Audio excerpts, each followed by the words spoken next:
Welcome back to the Pure Perspective Podcast. I'm your host, Calvin Blaircom. We have another incredible episode for you today, but before we get started, if you or somebody you know might benefit from today's message, make sure you like, subscribe, and share the podcast. Your support helps us reach more people. On today's episode, I had the pleasure of sitting down with Janis E. Well, I appreciate you making the drive. You live in Centuria? Yep. Okay, so kind of a hike. I kind of go all over though for like meetings and Sure. events and stuff like that. Whole And county's super spread out. Yeah. I guess all these counties are, but yeah. So, a little bit of backstory. So I went to the New Richmond Club 2 weeks ago and saw you speak. Yeah. And you were just like super engaging, and I was like, oh, I got to reach out to her and ask her to come on and just share your experience. Obviously, you do a lot in the community. Yep. Support a lot of women, but I think just your insight was really, I don't know, it was pretty cool to listen to. You know, just everything you've overcome, and so, I think maybe we can start there. Yeah. No, I definitely appreciate hearing that though, because that's what my goal is. Yeah. Yeah. Yeah, it's I think, like you said, it's one thing to go in and listen to an hour or 2 hour long drunk log, but to hear kind of, I don't know, the truth about alcoholism and addiction, it's like, Yeah. Well, and that's where I was at. Like, I like to hear like the what happened and like how people overcame their things and what it's like now. Because you can go to meetings and stuff like that or events and you can see like these people that are really down on themselves and still like in a depressed state. And I don't want to hear about that. I want to hear why life is good, because life is not always good. And I kind of feel like when I spoke in New Richmond, I left it on that as like my life is always good. Trust me, my life is not always good. Yeah. Like we talked about, we have kids. Yeah. And my kids are not perfect. So like that's why I appreciate listening to people who have the message. Yeah. And not just like I used to do a lot of drugs or I went to jail and Right. life is good because I did the steps. See ya. It's like, all right. When you think about recovery today, what word or phrase comes to mind? So I thought about this, and I thought about it, and I was like, okay, so I know how I want to say it. So I looked up, and I saw dynamic. And the reason I picked dynamic, so dynamic is an adjective, and it can describe a person as a positive in attitude or full of energy and new ideas. And so that's like recovery, right? Yep. And then also as an adjective of a process, it's characterized by constant change, activity, or progress.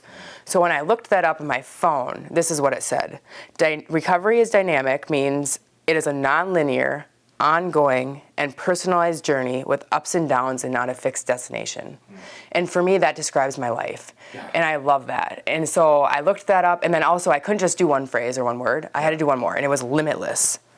And limitless as an adjective is without end, limit, or boundary. Because if we're willing to put in the work, that's the key. Right. It's limitless. We have no limit on how far we can go in our recovery or the things that we can accomplish and do. And the only limits on recovery is inside oneself. And I truly do believe that. Yeah, that's awesome. I mean, definitely true for me. I put a lot of it, not to get like too God, Yeah, no. but like I catch myself putting God in a box a little bit in my life, and so it's just kind of cool to hear that. You want to give us a little, so what did life look like before recovery? Okay, so earlier life for me was very, very chaotic with mental illness. It runs in my family, and also alcoholism. I'm a fourth generation, from what I can trace back, without doing a ton of more research, I'm fourth generation on both sides of my family for alcoholism and drug addiction.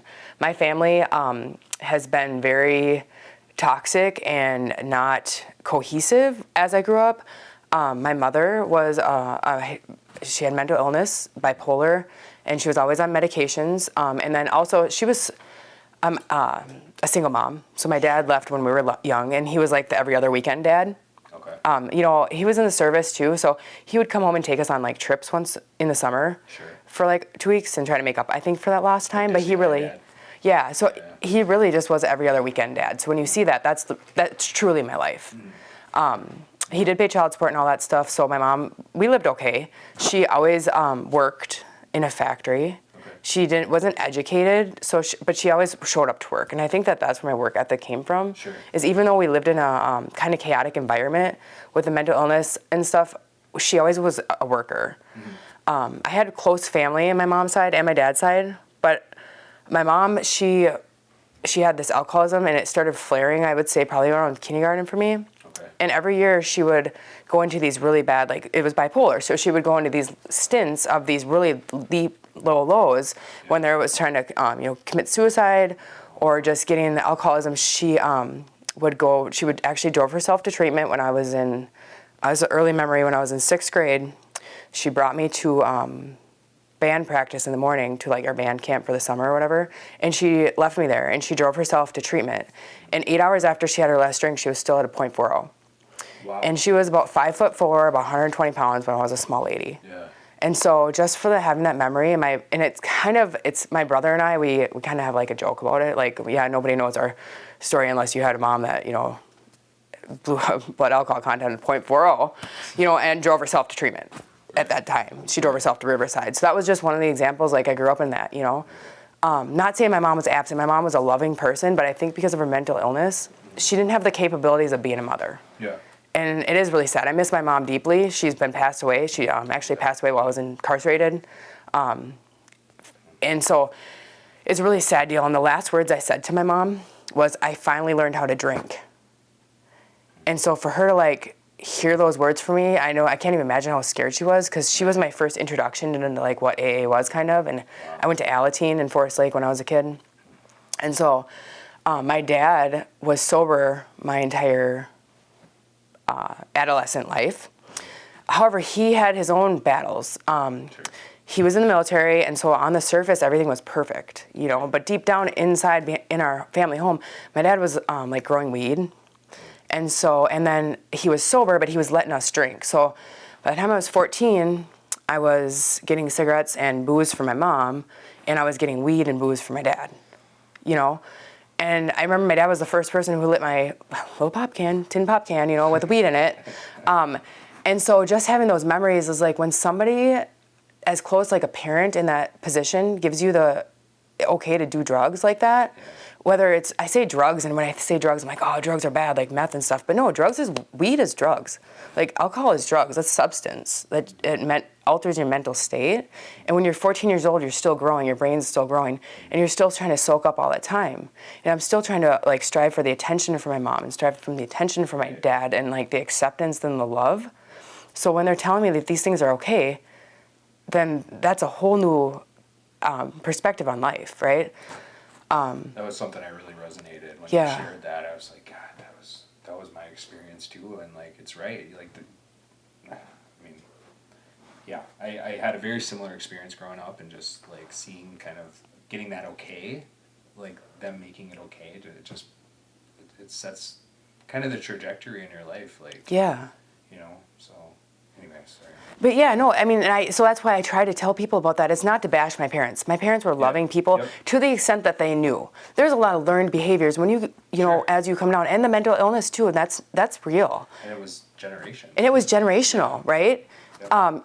And my grandpa, he's got 49 years of sobriety, but before he reached that sobriety, it was not pretty in their household. Yeah. And my grandma too. My dad grew up in a very bad environment. So I ended up doing drugs and drinking all the way through high school. Did you find that grace in your recovery, or were you always kind of in that place with your parents? No, I didn't. I hated my parents. I really did. I didn't want anything with my dad. I still am not really. I would tell people I miss my mom a lot. I don't really miss my dad, because there was a lot of those things that happened behind closed doors that I still won't talk about in public. Sure.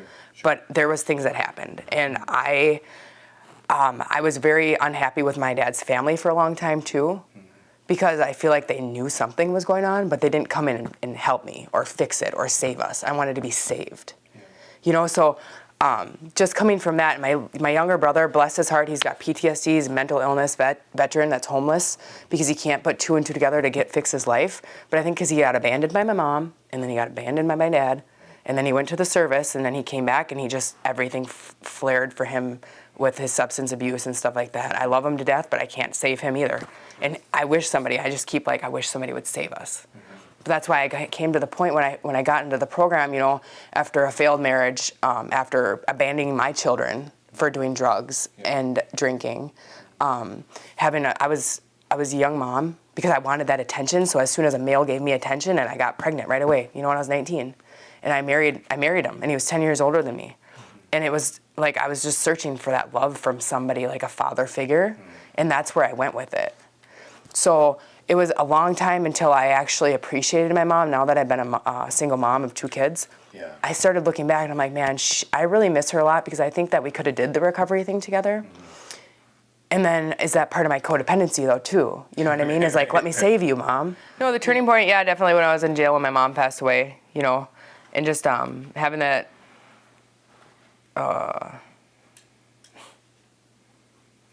unmanageability and instability in my whole life. Yep. And then ended up in jail, you know, after.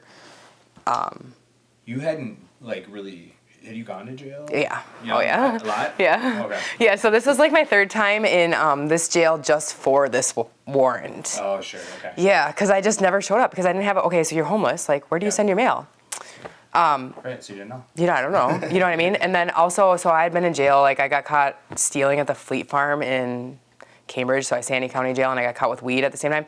And then I learned that you're not supposed to steal from Fleet Farm because they have really good asset protection. Yeah. And also that you shouldn't have drugs on you when you're stealing because it's another charge because they always search you. So anyway, so I've been in Sandy County trouble. I've been in Ramsey County Jail and then in Anoka County Jail multiple times. So you made your little rounds.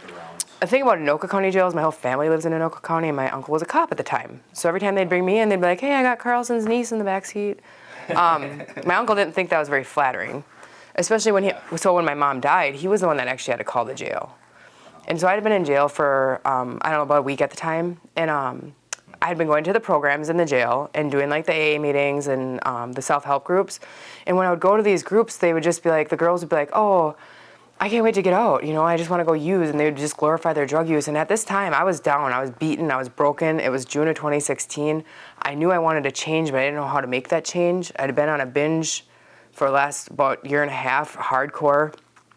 My life was definitely unmanageable. Yeah. And I knew from the moment that I had first used drugs and drank that I didn't want to stop doing it, so I knew I had an issue. I didn't know what that issue was. And then when I started going to like the AA meetings in the jail, it was like, okay, so I know I have a problem. And that was my turning point where I knew that I wanted to be better. I didn't know how to do it. Yeah. So when my mom died, it was my free pass out of jail. So they settled my case within a couple days, and they said you have to like do, you know, some community service, pay this fine, and do an AODA assessment. And I'm like, that's fine. I want to do an AODA because I want to go into treatment. Well, when I got out, I was just going to go hard for a few days because I was going to go to treatment. So I went hard for a few days, and then I ended up in the psych ward. And when I was in the psych ward, it was in the 5th floor United. I slept for several days, and then when they came in to do the assessment, they had said something, and I don't know if I said something wrong, but it came down to they wouldn't do a Rule 25 or whatever that's called because I was technically not a Minnesota resident, but I was a homeless. And so I didn't get that. So I got out thinking I'm going to treatment, and they let me go, and I didn't know what to do. Yeah. So for the next few months, I just kept hooking up with different groups of people and staying in the casinos and running around in there and learning just more addict behaviors, you know. And so finally a breaking point came where my ex-husband had been charged with a drug sale that happened when I had came home at one of the times to see my kids. I had brought some with me, and I gave him some to sell to somebody else, and that person had bought it for the cops, and so he got in trouble, and he texted me. He emailed me because we weren't on texting basis. He had me blocked on everything at the time, and he emailed me. He said, I'm going to prison. I need you to come home and take care of your kids. And I said, come get me. And there had been multiple times where he said, I'm going to come get you, you know, I'm on my way. And then he really wasn't. He was still angry with me, and I understand. I had hurt him. I was a terrible wife. I didn't learn relationships growing up. I learned to use sex and money and drugs and not to be a wife and a mother. So I understand why I had hurt him so much. And so he ended up coming and picking me up. And I was home, and I was finally home. My son was not happy to see me. He was very upset. My daughter was happy. She still hadn't been hurt. They were 7 and 10 at the time. And she hadn't seen all the ick. She just knew Mommy was in and out. And Alex, he was 10. He, like a sponge, picked up everything that his dad had said. He spent a lot of time with his grandparents, so I hurt them tremendously too. Yeah. And so it was just it wasn't good, you know. And I was home for 10 days, and I was off of meth, and I thought, this is it, I can drink, you know. So I ended up talking to my ex-husband and getting me a bottle of alcohol, some vodka, actually, and I said I just needed it for this toothache. I'm just going to take a little capful, and that's all I was going to drink. So that night, it was October 28th of 2016, I drank the whole bottle. I caused a scene with my ex-husband. I ended up in jail that night for a warrant that I still had out of Anoka County because I ended up running into law enforcement, and they ran my name, and I had this warrant, so they brought me to jail, and then I woke up in jail the next day and ended up with more charges because of my behavior the night before, and it was not, so that was it. When I woke up in jail, after I had gotten drunk and made a mess, I was at a .20, and I got to jail, and I was just inebriated, and I knew that I had done bad things. You know, I had made a scene, and the thing that I knew that was the worst is I was drunk in front of my kids again. I was using substances again in front of my kids who I had promised for the last 10 days, Mommy's gonna get better, she's not going anywhere, she's here to stay, and here now I'm in jail again. So yeah, so that was it. That was like, man, I have got to make a change, but am I gonna have a life when I get out of here to make that change? Right. Is my life over? Have I ruined everything? Right. You know, so all I knew is I was in jail and I had to make the best of it. So I got up, and I had been hearing, you know, people have these stories of these God things that happened to them. Yeah. I was not religious growing up. I didn't really know God. My family went to Catholic church, so when I would visit them, I would love to go to Catholic church with them and just see it because it was like all cool for me. Yeah. Yeah. And that was very, you know, random as a child. And so I had opened this Bible. It was a recovery Bible somebody gave me, and it opened up to Proverbs 20, verse 1, and it was, drinking makes you foolish. It said it right there. And that was, I believe, verbatim, those are what it says. And I was like, wow, like, this is wild. So that is wild. That's when I opened my eyes, and I was like, wow, something has got to change. Drinking is horrible. I've known, you know, I had made so many drunken mistakes throughout my entire 20s. Yeah. You know, we would go on camping trips.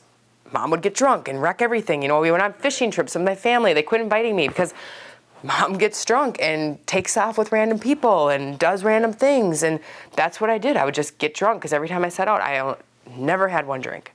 It was always another one, another one, another one. And I was up all night partying, taking off, doing things nobody knew where I was at, fighting. You know, I was not a pleasant drunk ever.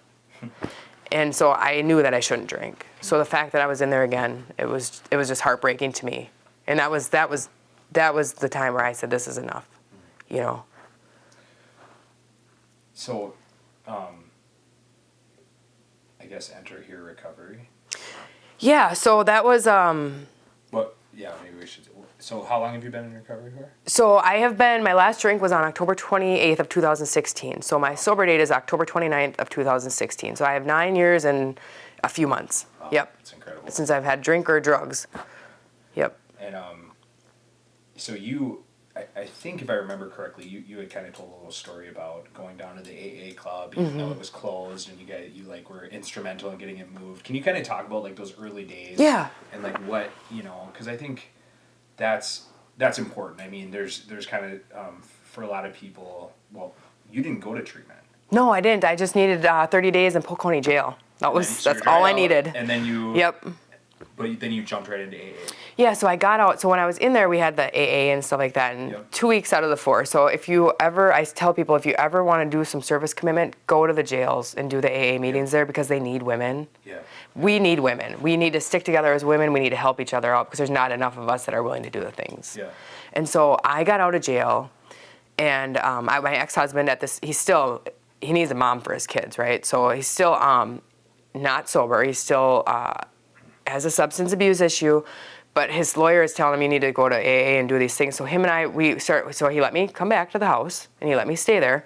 And he said, you got to go to AA though. You have to. And I said, I will. So we've started going to meetings. So I got out on Monday. On Tuesday, we tried to go to this Wolf Creek meeting at 10 a.m. on a Tuesday or something. It had been closed. So Wednesday morning at 10 a.m., I walked into the St. Croix Falls Alano Club for their AA meeting. And so I didn't tell them it was my first meeting. Yeah. And after I had been around for a while, I see what they did to people at their first meeting, so I'm kind of glad that I didn't tell them it was my first meeting. But we went through, I believe it was a gratitude meeting. Yeah. And then at the end, they gave me a 30-day medallion. And they said, you earned this. If this dissolves in your mouth, you can drink again. And I thought that was the funniest thing. I have tried putting it in my mouth. It does not dissolve. But so about a week, so every day we went to meetings, and we are lucky to have such good recovery in our area. Yeah. And even the people, if I didn't have a car, my ex-husband would bring me places, and then I would start getting the phone list. Yeah. And as hard as it is for people early in recovery, I have to tell everybody this: you are not a burden. Yeah. You are not a burden. Like, you need to use that phone list and call people, because they are willing to come get you. They're just waiting, to come get you. They're waiting for that 12-step work when they walk into meetings to help people out. So about a week in, they had announced at the St. Croix Falls Alano Club that they were going to close the club for a week to do the floors. And my ex-husband's basically like, my wife needs this. Like, you cannot shut the doors. You have to have them. Yeah. So he drives down to the library. He says, you know what, my tax dollars pay for that new library and the new public room and all that. And he said, get out and go ask him if we're going to go see if we can rent the room for the week for the AA meetings. Yeah. And I was like, no. He's like, yep. So he pulled up to the curb at the library, and he's like, go ask. Yeah. So I was like, oh my goodness. So I get out and I go in, and so I had already made the front page of the paper, right? Yeah. When I did my last incident. So I'm not really like into going into public a whole lot right now. So I go into the library, and I was like, hey, so I'm wondering if we could rent the room for the AA meeting. And they're like, oh yeah, we could do that. We take a deposit for the key. And I'm just like, okay, well, I don't know how that's going to work and stuff like that. So the next day we go back to a meeting. And my ex-husband says, Janice found a room. We're going to go to the library. We can have meetings there all week. And some of the old timers were kind of like, I don't know about that. And then this one guy, he's like, we'll do it. We can do it. And I said, well, they need a deposit for the key. And then that was kind of like the thing, because AA meetings don't really have money, but the Alano Society does. And my ex-husband said, I'll just write a check. We'll give them a check and it'll be fine. So we just wrote a check and let them hold the check for the deposit for the key. So for that week, I had still been looking for a job, because I'm still pretty fresh out of jail, and I'm still trying to find a job, and going through all the temp agencies and things. I still have this warrant from Minnesota, which ended up not being like extraditable. It was in-state pickup, so I carried that for quite a while. But just trying to find a job with my background. I didn't have serious charges. I wasn't a felon. Well, I had the felony pending, but it wasn't a convicted felon yet. I didn't. The worst charge was happens to be the battery charge, and then I have a possession of needles charge too at the time. So getting a job wasn't the easiest, and so I finally had found a job about halfway through the week of the meeting. So I'm going to the library for every single meeting, and there was 3 on Saturday, and then like 2 on Wednesday, and so I'm there for each one of those meetings. Open up the library, the door for it. And even one of the old timers, he's like, I can't believe that you're new in recovery. I swear I thought you had a few years on you. Yeah. I'm like, well, this is how badly I needed it. When I showed up, and I would get rides from people, and I would ask people for things, because when I walked into those rooms, it was love. Yeah. And I know people, it's kind of cliche. It's like, oh, you're telling my story, but that's the truth. It's because they were saying things that I did. And they come back and they're happy, and they have these lives that are successful, and they have these nice cars. And they were just telling me, like, you keep coming back. Yeah. And they would say things like, if you want what we have, you have to do what we did. And so that's what really kept me coming back, because I knew I was at the bottom. For me, I had no choice. I did not want to keep disappointing my children again. And I didn't want to keep being homeless again. I did have a good work ethic, for my parents worked.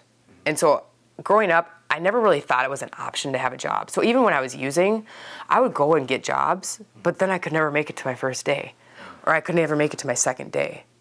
So I knew that I always had to have a job, though. So I did end up getting a job, and we ended up finishing the meetings at the library. And so that was my biggest first service commitment. Yeah. But then I always did the little things, like take the topic, because then I knew I had to be there. Yeah. And even if I had to get rides, I knew I had to be there. It's good stuff. I was gonna say, like, what the 12-step program gave you early on. I mean, you mentioned a whole handful of things. Maybe you could talk a little bit about how sponsorship, meetings, and fellowship kind of shaped your healing, because you do sponsor quite a few people today. Yeah, I do. One thing I want to add to the meetings too is I had kids, and they came with me. Oh, wow, yeah. To the meetings. My kids grew up in AA. We did the events when I was early sober. We did all the events, the New Year's parties, the Christmas parties, Thanksgiving parties, Easters. We did all the stuff, so there's all that stuff, and people have kids. You can bring your kids. Yeah. They could sit in a different room. My kids didn't have tablets. Yeah. Now everybody's got tablets. They can sit on and do that type of stuff. Yeah. My kids would come and sit on a book, or I would just give them headphones and they would just sit there. So my kids grew up in AA, and they grew up with these people that loved them too, and I think that was really important too. So having kids is not really an excuse. I mean, you just have to make sure that they're not like, distracting, right? Right. And then there's meetings that have childcare. I was gonna say, I feel like there are a lot of clubs now that are super Yeah. welcoming. Like I've been to the New Richmond Club, and it seems like everybody's, They got a whole room. yeah, there's a whole room, Yeah. kids' toys. I know in River Falls, they have a room downstairs. A lot of the meetings are starting to offer childcare, so you're absolutely right. That shouldn't be a barrier. Yeah. Or an excuse. Right. Excuse, right? Yeah. So early 12-step programs, they really gave me a sense of belonging, Yeah. It took a couple years before I could sponsor women. And so initially when I jumped in, the Butterfly House is really close to St. Croix, so I started talking to the women in there. I knew some of the women in there, from using and stuff like that. So, and I eventually would get a car. So I was 6 months sober. My ex-husband's parents gave me one of their cars, and they were going to let me buy it from them. They ended up giving it to me. So I could take their grandchildren places and stuff too. That relationship changed. Yeah. Because that's a far cry from where it was. That is way different. Yeah. Earlier on, you had mentioned how they. No, I would be at the house on random like Mother's Day and stuff like that, and they would get there, and my ex-husband would be like, "You have to hide. Like they cannot see you here. They're gonna yell at me for you being here." Because I hurt them, and I hurt their child, and the biggest hurt that I instilled was in their grandchildren, Right. who they love endlessly and unconditionally, and they don't want to see them hurt. So I get it. Yeah. I have hurt them, and I met them when I was 18. So I grew up, essentially they became my parents, Right. who I never had, because they were structured, and they worked, and they did all the things. Yeah. So I really did hurt them a lot, in my using. So for them to be so accepting when I came back and I started getting sober and doing it was a miracle in itself. That was God. It was just all God, and they could just see it. They wanted Yeah. all along. They wanted a mother for their grandchildren. Yeah. Yeah. Yep. So when I got my car, I started helping out the Butterfly House, Yeah. giving them rides and stuff like that, going to meetings, giving them, like, if you want to go to Walmart, because they could only ride with women. And I didn't even have a cell phone for my first, probably, I would say 9 months of my sobriety. I didn't even have a cell phone. Wow. Yeah. So I'm depending on my ex-husband, who is not very dependable when it comes to like stuff sometimes, because he was still angry with me, and we're not together, so he was still kind of doing his thing with things and substances, and he wasn't always there, but I was there, and I just knew that as long as I didn't get high or drink, I could still be there with my kids, no matter how chaotic our relationship was. And so, I didn't have a cell phone for like 9. All you have to change is everything, and that's one of them for sure. I didn't even put Facebook on my phone for at least 2 years when I got it. As you're like sharing this stuff, all I can think of is like how committed you were to the process to like not have a cell phone, to be around somebody who's like still actively using. Yeah. To like, okay, you have to do all this stuff, but I'm gonna just do me. Like to be around that would be, would be really hard, and I probably would have used that as an excuse. People would tell me, they're like, "I don't know how you stay sober." That's a lot. Yeah, and I didn't use that as an excuse because I didn't even realize that could be an excuse until later when I started thinking about it. So I don't tell people that I don't know how you stay sober, because that could be like, I'm competitive. I'm like, "Oh yeah, you don't think I could stay sober? I'm gonna, just to show you, know." Right. And I didn't start really sponsoring and having that spiritual awakening until I started doing my steps. Sure. Yeah. So AA nowadays isn't really about the steps. Unfortunately, going to meetings and they don't talk a lot about the steps. It's a lot of topic meetings. I enjoy big book meetings. I enjoy step meetings. I enjoy step meetings when you go to step meetings with people who have been seasoned and are there to help other people instead of just complaining about their life. So I went to a retreat in 2018. And that's the spiritual program retreat. It was also Came to Believe spiritual program retreat, same concept, same idea. They used to be one retreat. They are now separate, and that's great. Wonderful people with both. The concept is to take somebody and show them the 12 steps in one weekend. You go through 1 through 8, you go home with a list of 9, you learn how to live with 10, 11, and 12.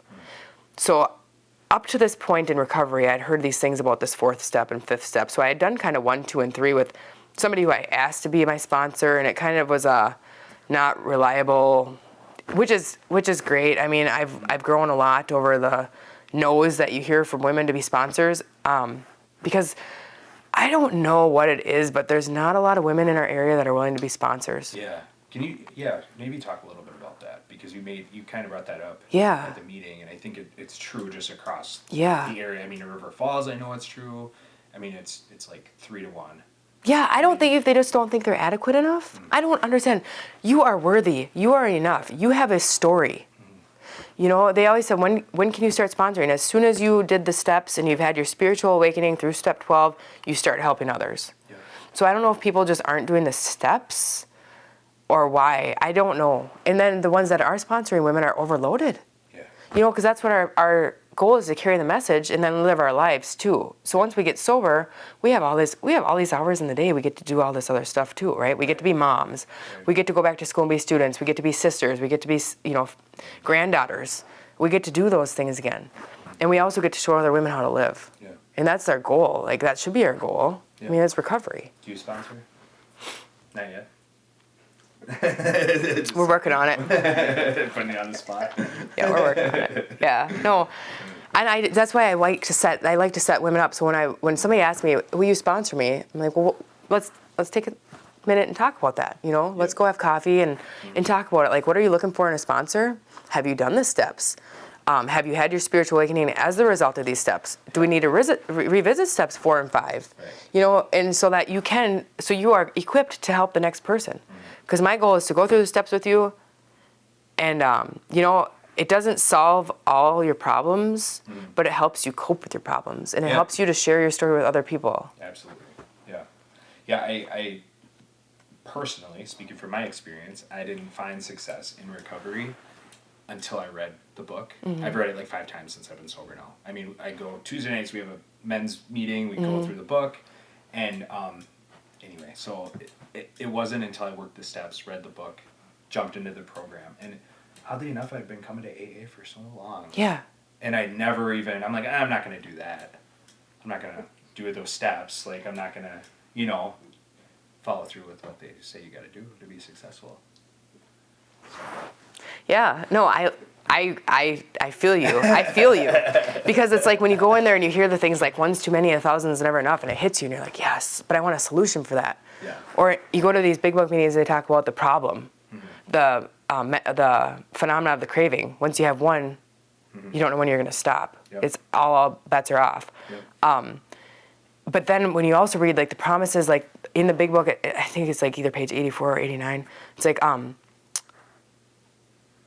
nothing ensures immunity from drinking as extensive work with other alcoholics. Yep. This just tells me that if I work with you, that is going to ensure my immunity from drinking. And even in like NA too, it's like the addicts, one addict helping another is what works. It's never been proven. In Dr. Silkworth, in the beginning of the big book, says it. Yeah.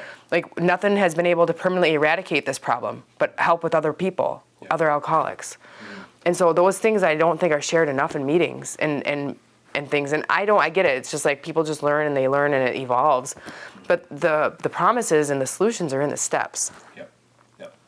Yeah, when I came into the program, I was with a bunch of guys that were super well versed, and my eyes were glazing over, and I'm like, I don't know what the hell they're talking about. And I prefer to just like read the 24 hours a day and then talk about how it made me feel, and then go around, Yep. blah blah blah blah blah, and they would always joke about that. Yeah. And that's because that's not the deal. Right. That's not the deal. Yeah. So, sorry. No. I'll get off my soapbox now. No, some of the things that you read in some of those books, though, do contradict the big book. Yeah. They do. And you don't notice those things till after you've done the steps and you read the big book. Read that book. Like the first 164 pages, go to the book studies. There's book studies all over. I will tell you. Contact me. I will tell you where to go. I will read the book with you. Yeah. Like, just to understand those pages. It was, written in like 1930s. But the people who wrote that book had an average sobriety of 18 months. Yeah. There's another book. It's called Back to the Basics. It describes in there, they used to put it in the newspaper, seeking people to like help people at like the mental wards and the sick hospitals and stuff like that, because they would take people, they would do the steps with them quick, and then take them back to those hospitals and to help people go through them, and that's how it worked in early sobriety. Yeah. I feel sometimes I'm a little bit jealous that I was 18 or 16 months sober when I got my steps in. I wish it was sooner. Yeah. There's a guy, he comes to a lot of the meetings that I go to, and he talks about it took him 15 years. Mm-hmm. He was white-knuckling it for 15 years. He was sober, but didn't do any of the work. Yeah. Got called out It's like, who's your sponsor? And then it's like, so. No, my grandpa used to do that when he would say, you need to go to AA, every time I'd get in trouble or I knew I was in trouble. And I was like, I'm Grandpa. He's like, who's your sponsor? What step you're on? Okay, I got to go. He knew I was, because he'd been doing AA he's 49 years now. And now I can finally tell him, like, I'm doing it, and he'll tell me, here's my 92-year-old grandpa. He says, you know what happens to people who don't go to meetings? People who don't go to meetings find out what happens to people who don't go to meetings. And meeting makers make it. When he said that and I heard that in AA, I was like, he comes out every year, I get my medallion. He gave me my 9-month medallion, actually. So, yeah, it's a special relationship there because it's the old timers. Yeah. And that's when it really worked, So, a couple things. I wanna ask you. Okay, so what do you wish someone had told you in early recovery? So I was pondering this a little bit because I was like, man, I don't know if anything that somebody would have told me I would have listened to. Right. Because you were listening to all this advice and these suggestions from people, and even in early recovery, so I didn't have a relationship. Of course, I lived with my ex-husband, but I didn't have a relationship for 3 years, except for that relationship, living with my ex-husband. Because people said don't do it for a year and all this advice and stuff like that. I went for 3 years. So for people who don't think that they, who fall in love right away at 6 months or 9 months, I feel like that's a downfall for a lot of people. Yeah. I feel like I'm very blessed for that. And so I did listen to some things when I was early in sobriety about that stuff. But I think that one of the things I missed out on the most is having a person who had kids the same age as mine were when they got sober. And I think that now, because I'm relating with a gal that I'm sponsoring, and she has kids that are about my kids' age, and then she's got a couple younger that were my kids' age when I got sober. And I think that if I would have seen the way I reacted to life when I was first sober, and the things that, the characteristics of myself that I don't really appreciate all the time, like the social anxiety or anxiety in general, or the way I react, my anger issues, things like that. And then watching my kids now have those issues, I wish that I would have had somebody that was closer to me, maybe somebody, a sponsor, or a woman in my life that spent more time with me, because I didn't have that. I spend a lot of time with the women I sponsor now as friends, on friends basis. I wish I would have had that, because I could have seen, they could have maybe given me feedback in my life, and I could have been more honest with them about my anger issues and the way that I was handling the things. Because yes, I wasn't a very toxic, and I used the word toxic so many times, but my synonym bank is broken right now. So It's okay. I lived in a toxic environment when I was getting sober. Yeah. And I didn't know how to get rid of that. Yeah. And so I was home with my kids a lot. Besides, I was in meetings, and I did talk about it in meetings. I was like, I know you guys could tell I'm the youngest in sobriety here because word vomit, right? Yeah. Yeah. But it was that comfortable for me. But I wish I would have had somebody that said, hey, why don't you look at your anger issues, or can you take a moment? And God is in the pause. I've heard that a lot. And it is an 11th step and stuff too, but just actually having somebody to walk with me during those times too and actually see what's going on. I wish I would have had that. So that's what I try to give people in my life today. Unfortunately, their dad passed away. Yeah. 10/10/2020. He just, his body couldn't handle it anymore. They called it a significant cardiac event, cited drugs, meth use, and smoking and things like that as the contributing factors. It's a very unfortunate situation. I don't wish that on anybody. He was in the rooms, he had the messages, but he never took the message in. The incapability of being honest with yourself, I think, is a big one right away in how it works. I don't know why I got the message. I thank God every day that I've had this spiritual experience that I've had and this spiritual awakening in my life, that I can carry the message on to other people, and I'm alive to do that. Yeah. So being early in sobriety, I quit smoking cigarettes right away too. Everybody said that's not a good idea. I think I read somewhere that your chances of staying sober significantly increase though if you stop smoking. I would believe that. I would totally believe that. It's like a whatever. Trigger? Well, a trigger, but it's my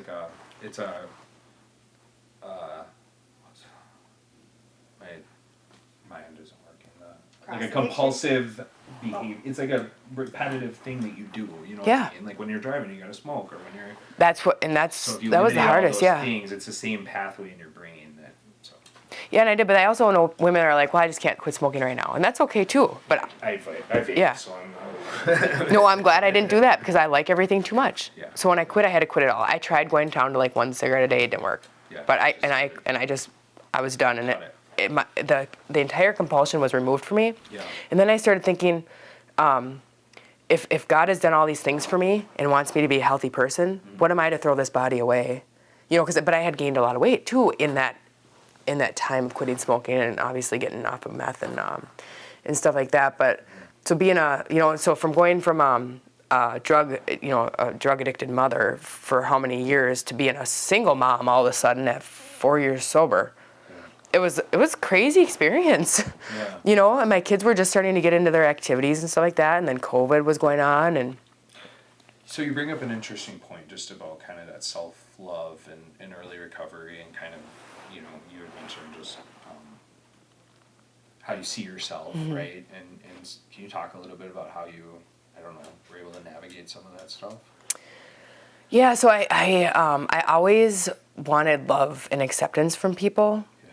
and I never really understand what people would say. Well, you have to be comfortable alone before you can be looking for a relationship and being comfortable with other people and things like that. And I never really understood what they meant until the last few years. I really understand that. I've always been seeking those male companionships for things. Sure. And women, having the sense of love from women in the program has probably really increased my self-love of myself. Yeah. Is because I'm with women. I really will tell people I promote the women's meetings and the men's meetings. Yeah. Because that's when you really learn more about yourself through other people. Right. Because we really are the same, Yeah. Biologically and stuff, and the way our brains work and the things that we've done, and especially being mothers. And even if you're not a mom, you can sometimes relate to, how you were raised as a child too, But really learning about yourself and taking that time, even if you don't have time because you have kids, is important. I read a lot of books.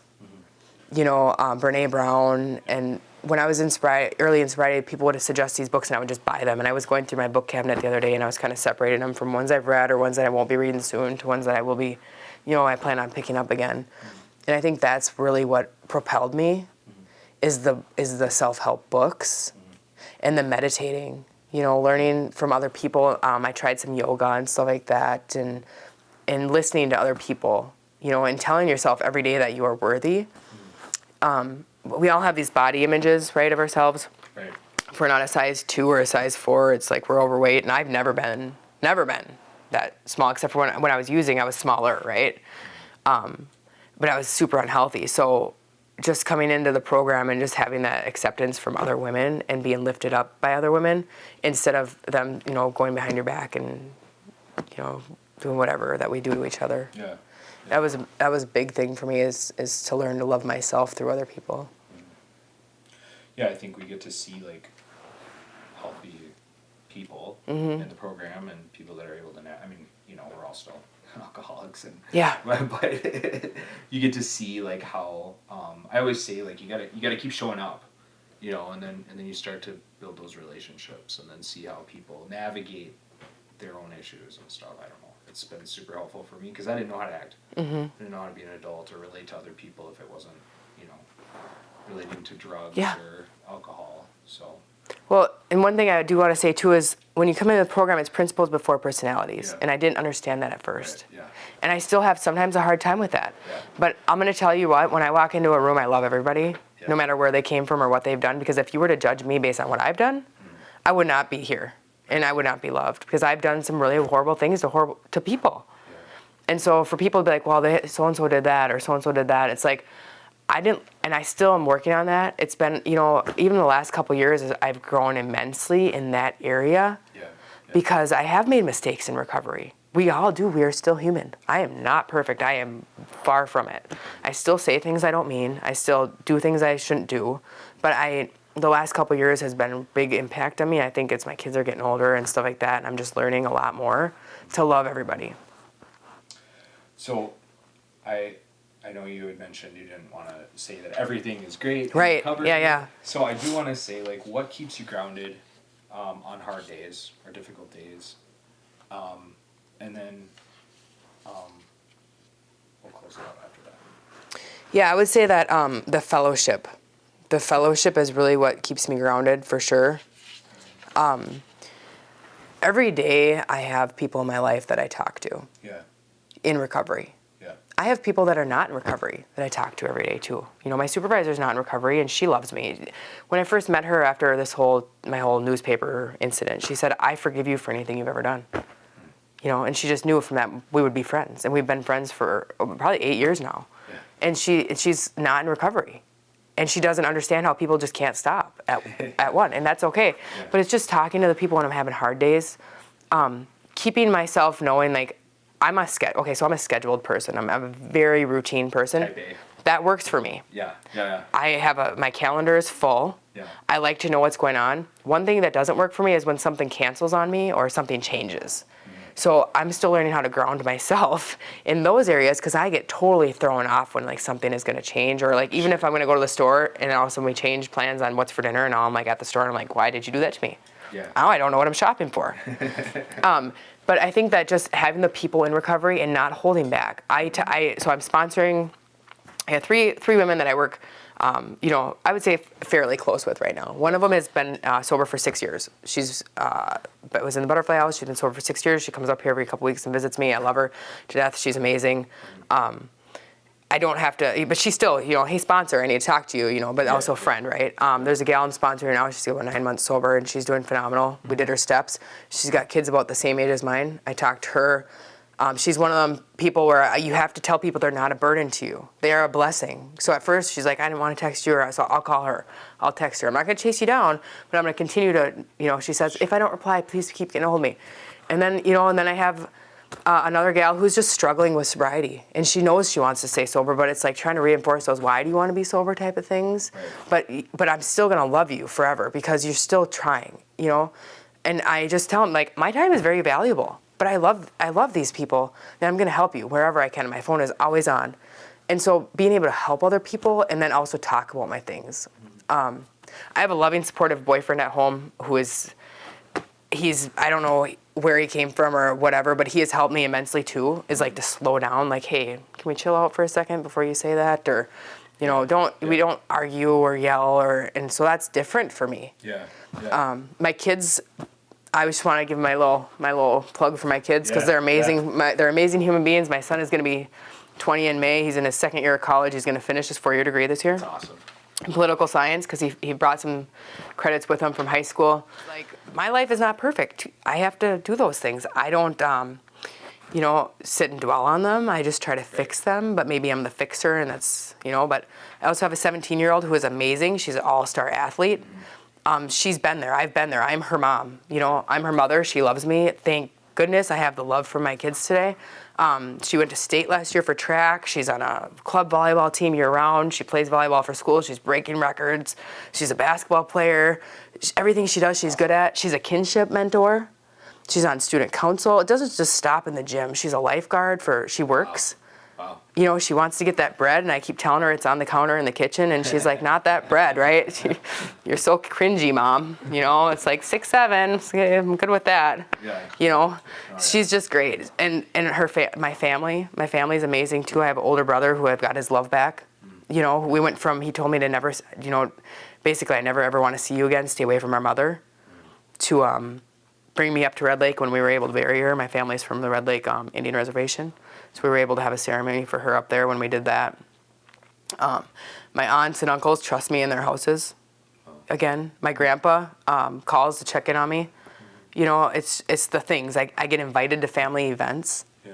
Like, I love this stuff. Even with the culture that comes with having a lot of family, I love my family. And I'm grateful to be back with them because for a long time they thought that I was going to be gone. You never know. Yeah. And we've lost people young. My parents are both gone, 53 and 54 years old. Yeah. And my cousin just passed away yesterday. He was 55. So we lose, you lose those people, and they're glad that I'm back. And my aunt tells me all the time, my mom lived with her a lot in her mental illness, and my aunt just like, I'm so glad you're back. And so I love those things. I look forward to those things in my life because that's where I'm at today. Yeah. And I do make mistakes. I do have to apologize. I recently had to apologize to a fellow AA person, and I had it right on, and I went up and I said, hey man, I'm really sorry for the things that I've said to you. It was humbling for me because I don't always like to admit that I'm wrong, but I was wrong in that instance. And when I said it too, is I knew I was wrong, and I felt that, and I let it sit for longer than I needed to let it sit. So we get that conscience back. Yeah. And then God leads us too. He gives us those little pokes. For me, he gives me nudges. For sure. And I know when I'm getting nudged to do the right thing. Yeah.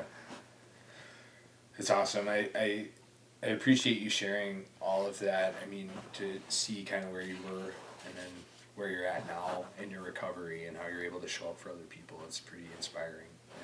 And, I think that it's really, maybe not, but it's hard for people to share some of that stuff. And then, it's one thing to stand in front of an AA room, but to blast it all over the internet. Yeah. I think that's pretty, it's telling as to where you're at. You know what I mean? And just your willingness to help other people, because that's really what it's about, is like sharing. Hopefully, like one little nugget will hit somebody, and then, they're like, oh, maybe I can change, or maybe there's something better for me out there. And so. Yeah, I just want to say one thing too, is because one thing we didn't touch on was the stigma around the 12-step meetings, misconceptions, right? Yeah. I do want to say that because I know not everybody that listens, my family's going to listen, and they're not 12-step goers, right? Yeah. I mean, they know what they are. But the 12 steps aren't just for people who have addictions to substances and alcohol. And it's not for the people who are in the brown paper bag sitting outside the ground, station in Minneapolis, right?